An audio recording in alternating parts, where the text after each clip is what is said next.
When I went to college for 2 years. I went to the University of Pittsburgh before. Well, we broke up and decided to see other people, basically. But when I was at the University of Pittsburgh, I learned this: some teachers really clicked with me, like their style, something about them. We just clicked. But I also had professors, man, I did not get them, and they did not get me. And that doesn't mean that they were a bad teacher. It just meant that we weren't a good fit for each other.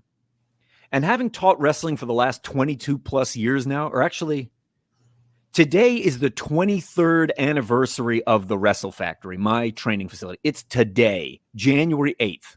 It's 23 years. As you said, I've trained more than 1,000 wrestlers. I'm not a good fit for everybody. And sometimes you just gotta part ways. It'd be awesome if I was the exact right teacher for everyone who wanted to learn wrestling, but that's not real. That just isn't reality. And you know what? I used to really beat myself up about that. I used to feel like, man, there's something really wrong with me. I'm bad at this. I'm lousy at this. I don't think that's fair. I think the truth is there are teachers out there it could be education, but it could be life, right? It could be in your spirituality. It could be anywhere. Some teachers are a good fit, but not all teachers are a good fit for you. Right. Absolutely.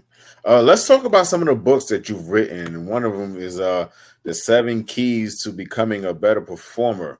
And you're working on your 11th book right now.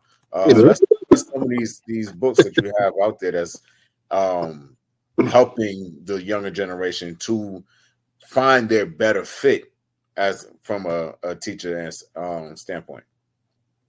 Yeah, my approach to wrestling is always that it is an art form first and a business second. So up front, I appreciate that's going to rub some people the wrong way. And if you're hearing that and you're disgusted already, like, these books are not for you. Like, I don't want to fool you. Don't get me wrong, I could use your dollars, but these books aren't for you. They're not. But I think as wrestling has evolved as a style of performing art here, not just in the US, but around the world. I mean, there's wrestling on every continent except Antarctica. It's everywhere. It's in all kinds of places you would never predict, right? I think soft ground wrestling in Uganda really opened people's minds up to that when they blew up a year or so back, They were wrestling on Mount Everest in Nepal last year. There's wrestling everywhere. And I look at it as an art form first. And how do we approach it from, are we satisfying the paying customers? And 7 Keys to Becoming a Better Performer was kind of my first attack at it from specifically that angle. Its follow-up, Toolbox, Building Better Pro Wrestling, is not only about the structure of your matches, but it's about the structure of wrestling promotions and how to structure your life as a performing pro so that you're healthy, so that you're taking care of yourself. Because definitely when I was coming up in wrestling, that was not a topic that was cool to talk about. Wrestling was for tough guys who had no problems or not any problems they couldn't solve with their fists. And I think, unfortunately, when I look back on the previous generations, the guys who blazed a trail so that one day I could be in the ring, I think a lot of them have just a world of issues left to unpack from years of living an unhealthy lifestyle. And that, yeah, I mean physically, but I also mean the mental side of things, right? We never addressed our psychological or emotional health. Wrestling in the 90s, there just wasn't room for it back then. So I'm glad that we've kind of evolved.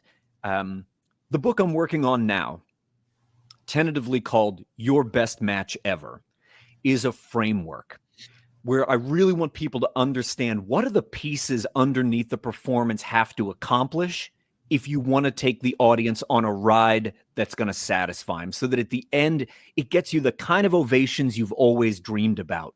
Why are those underlying bones, or another way we could say that is, why is that skeletal structure so essential to performing pro wrestling?